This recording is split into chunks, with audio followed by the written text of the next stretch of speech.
I can still do it, and I do when I want to show off to the DJ that's with me. I'm sweaty and I don't know what to do with my self-energy. It's slap high five, and every once in a while they'll shake their body like they think they know what they're doing.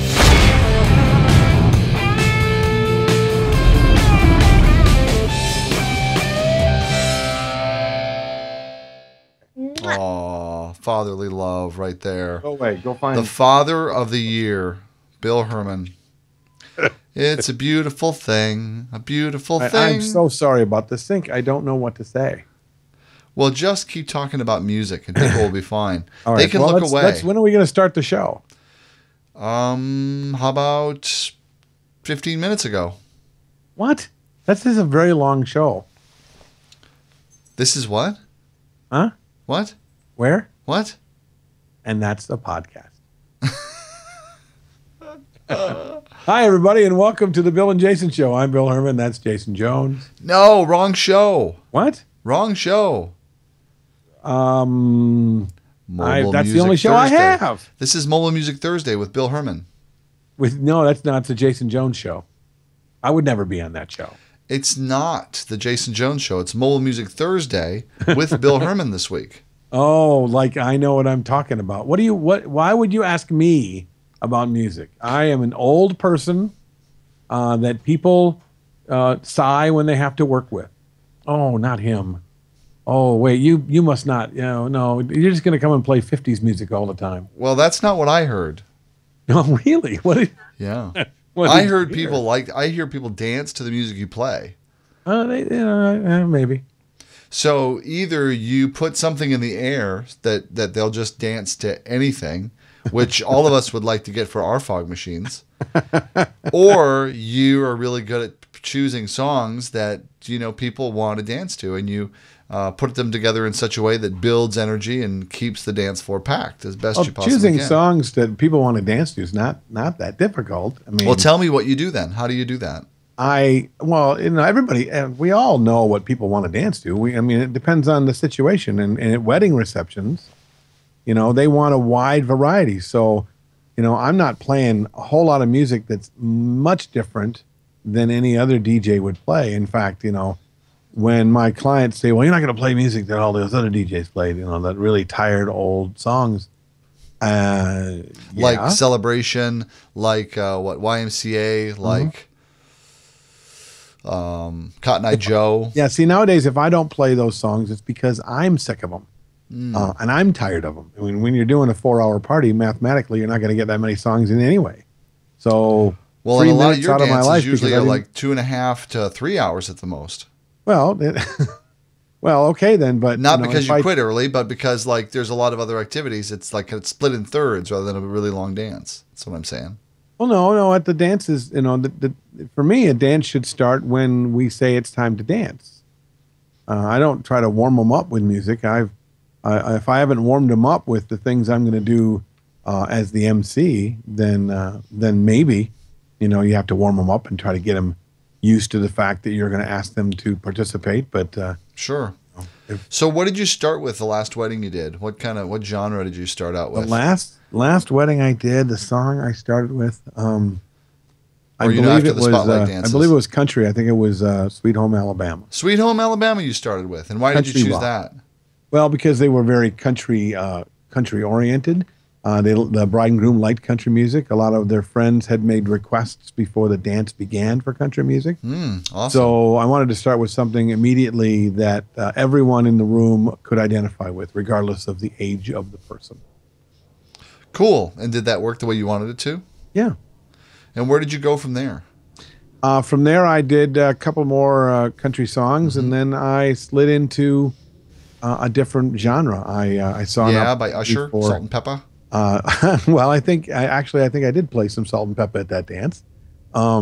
It really, I found that the music I play at a wedding reception is, as much as it has a lot to do with what the bride and groom want, ultimately they want to have the whole room dancing all the time. Sure. And when they give me a long list of music of things they want to hear, it's because they don't trust that if they don't, then I'm not going to.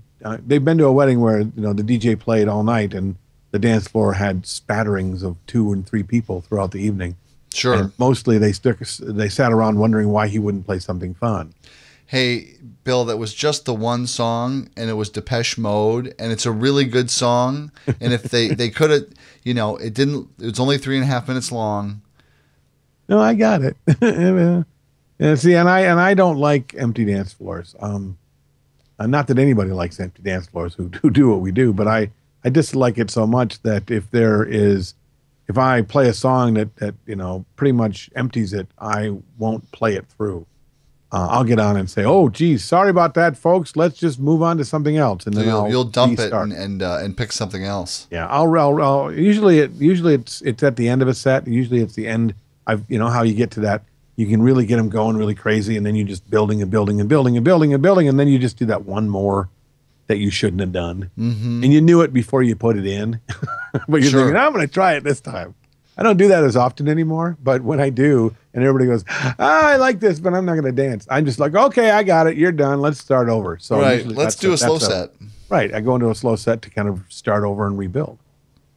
So how do you have any like power hook songs? Power hook song? You know, like I would consider Cupid Shuffle a power hook song, where it's like if I want to recover a dance floor, I'll throw that on and like, oh, the Cupid Shuffle. They come out like a magnet.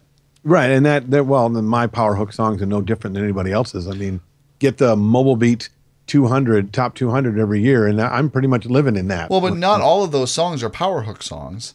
You know, like lately, in the last few years, I would say like Joan Jett, I Love Rock and Roll would be a power hook song from the 80s. Just lately? Man, that's been a song that's been big ever since I started DJing. Well, no, it's been big, but it's fallen into that power hook category that if I want to recover from anything, like, you know, people not dancing on my dance floor, I'll throw that out and see if I can pull them in. Right. No, that is. I've always seen that as a power hook song from the very beginning. I've always used it for that. Then I've clearly underrated it for a long time. Well, that's okay. I mean, old time rock and roll used to be that song. Don't play that anymore. Every that single doesn't do solitary time, and it kind of died away. I can get away with it now at wedding receptions still, but now I have to mix it into the set. It isn't a starter anymore.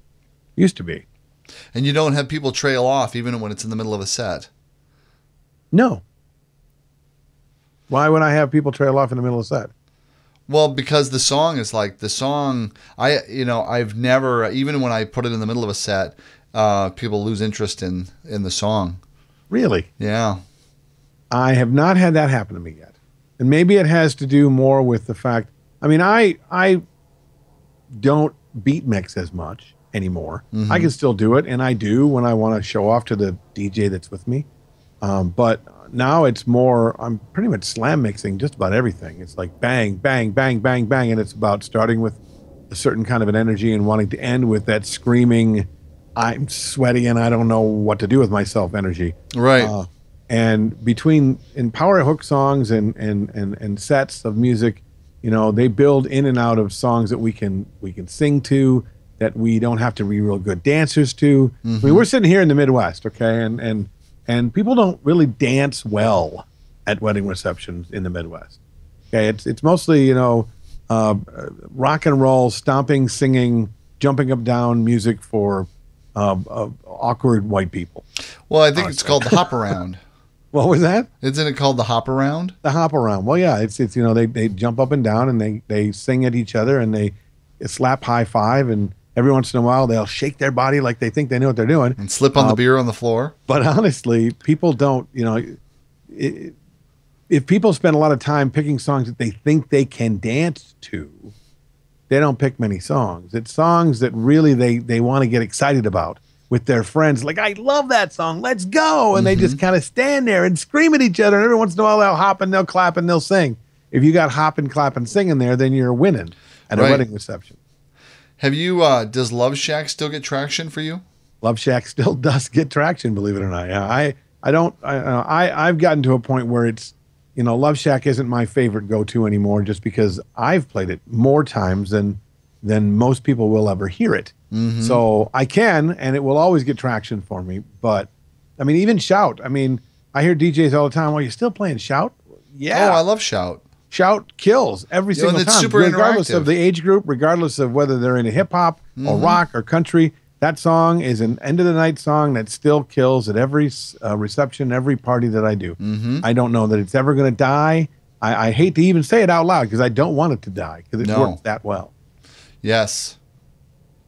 What about fading out of songs? Where with songs that have a fade, where do you mix out? Where do you try to mix out on a song that's fading out? I try to mix out before it begins to fade, almost every single time. I Why? want to mix out because I don't want the energy. The volume of the energy, is the energy kind of decreases with that volume. It's designed that way. So you start for radio, you start to think, oh, this song is over. I wonder what the next one is.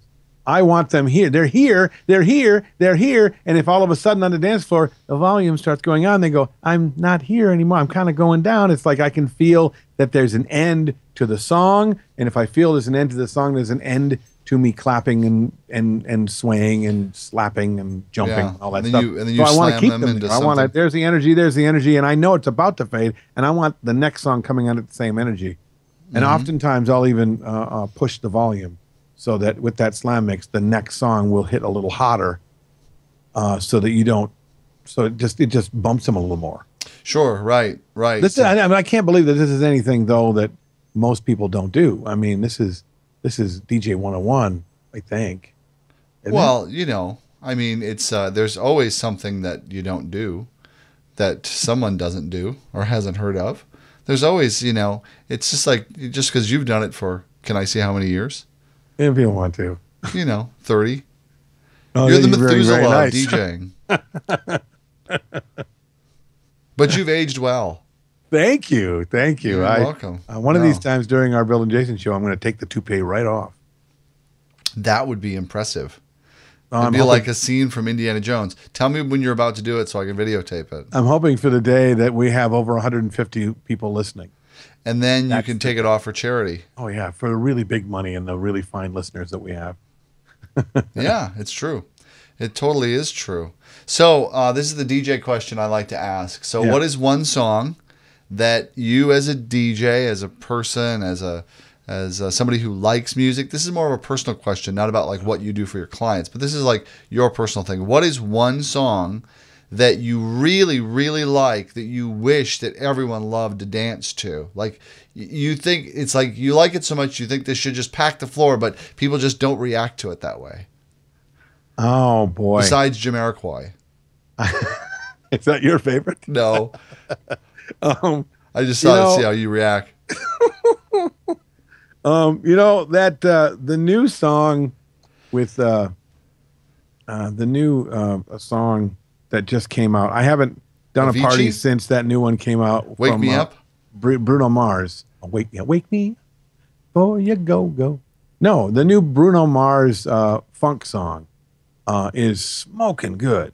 The Bruno Mars funk song? Yeah, well, you don't see now, and we both look ridiculous right now because the name of it is escaping me right now.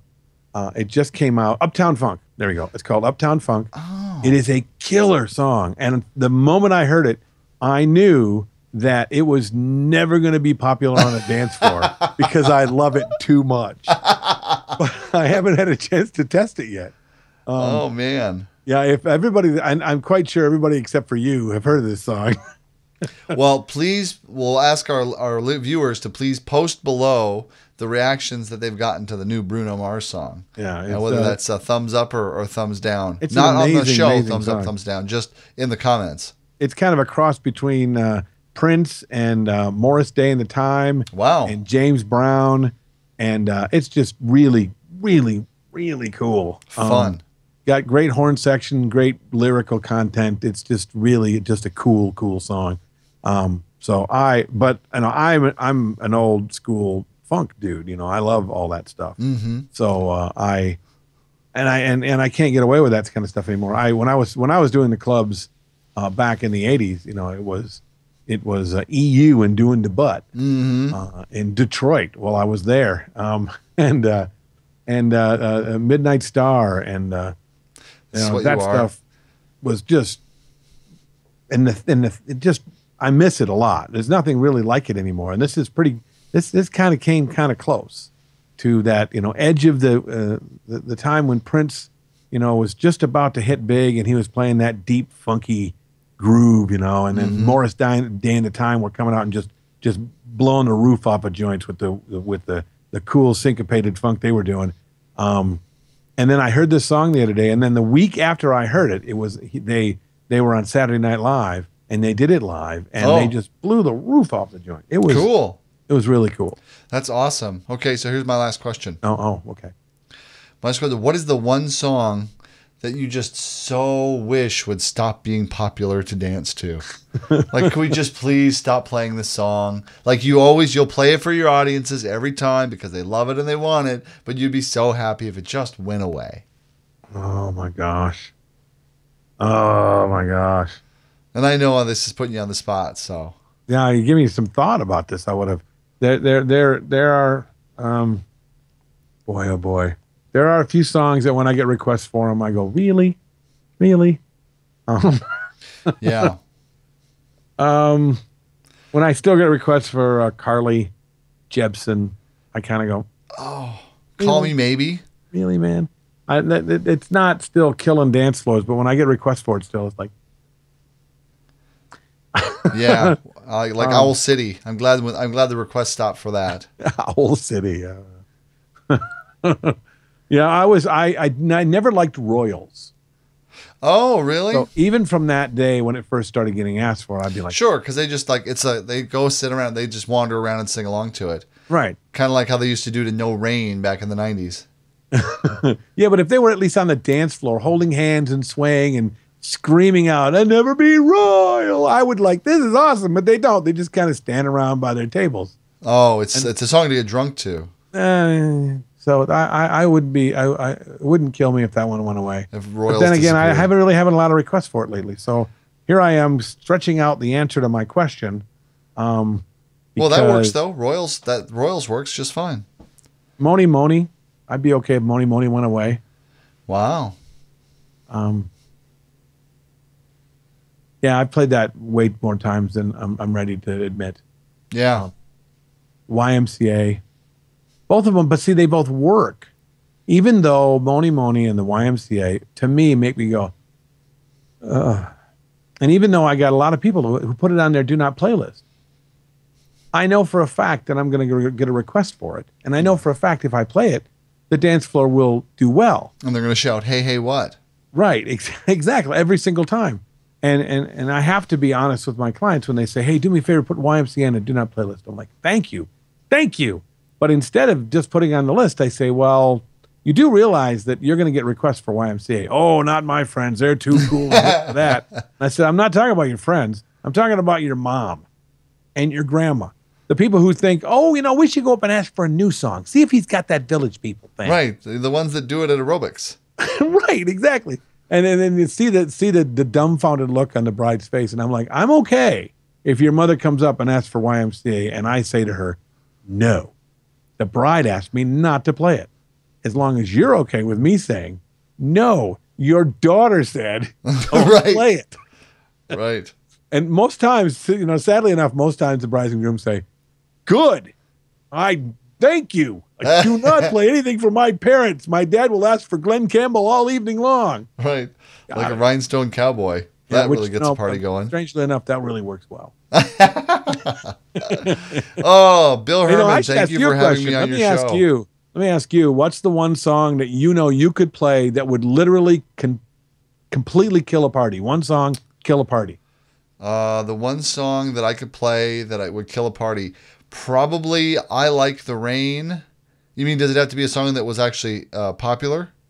Well, I don't know, but it has to. You have to know that it's gonna not just kill the dance floor, Taco, just kill the Putting on the party, make Ritz. people want to get up and go. Taco, Putting on the Ritz. Really? Yeah. I don't know if that would completely kill the party. Mine would be "The Wreck of the Edmund Fitzgerald." Yes, because that makes you just want to. By the middle of that song, you're looking for a bottle of scotch and a razor blade every day.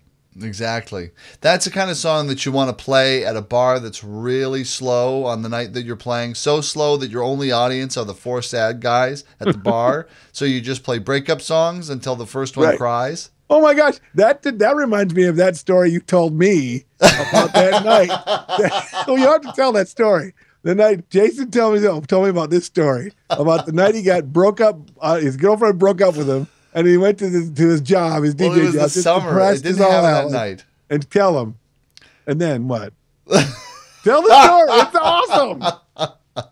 Okay, so the previous in college, Right. the previous spring, my girlfriend and I broke up, Right. and I was like, I gotta break up with her, and then so she's like, okay, fine, we'll break up, and then we broke up, and it was over, and I was devastated that it was over, and I spent the summer like mourning her loss. Right. And I had this bar gig at this small bar, and I think it was Lakota, North Dakota. And I went in and I set up and I played, and there was like 5-6 people at the bar, and there was nobody else in the place. Right. And I was sitting there, just all I could think about was her and how much I missed her. And before I knew it, I was just playing breakup songs. And then I wasn't just playing breakup songs. I was like bawling my eyes out, playing breakup song after breakup song over there by the booth, my lonely self, while they like kept looking over at me and whispering amongst themselves and watching me. And I think half the night was all these sad, sad ballads. And so I came up at the end of the night, and I cannot believe I debated not asking for a check because I thought, oh, this was not good. As Everybody my at the eyes bar are all went, bloodshot and red and puffy from crying over there by myself at the DJ floor. Needless to say, none of them came out and slow danced with each other. I mean, they were all guys, but they could have drank enough to find each other attractive, I suppose, but... Yeah, they pretty much just sat at the bar going, man, my life sucked when I got in here, but wow. Yeah, that is not an example of doing right by the customer or thinking of my audience or doing anything but being absolutely self-indulgent. Not one of the proudest DJ moments. That's one of the funniest stories I've ever heard, though. I love that. I wish I would have been in Lakota that day. So that would have been awesome. You could have sat and been entertained at the bar by the guy that was devastated. The only thing I think that I could have done to make it better is if I would have taken the mic and started telling them a story and how much I missed her over the top of the music.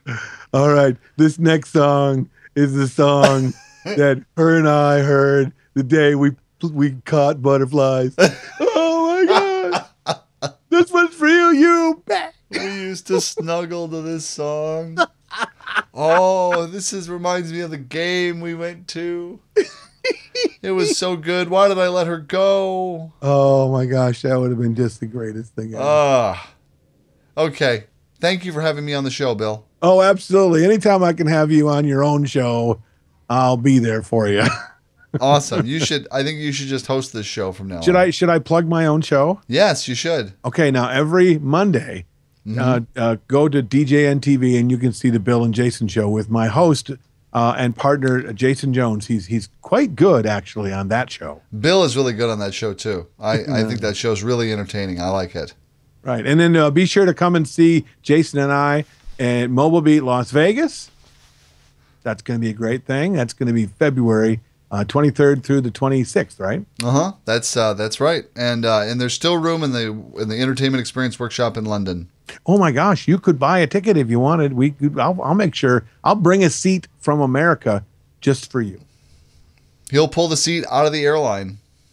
All right, that was just for you. About as shameless a plug as either of us have ever done for anything we've done. Okay, well, wrap up the show. Bye.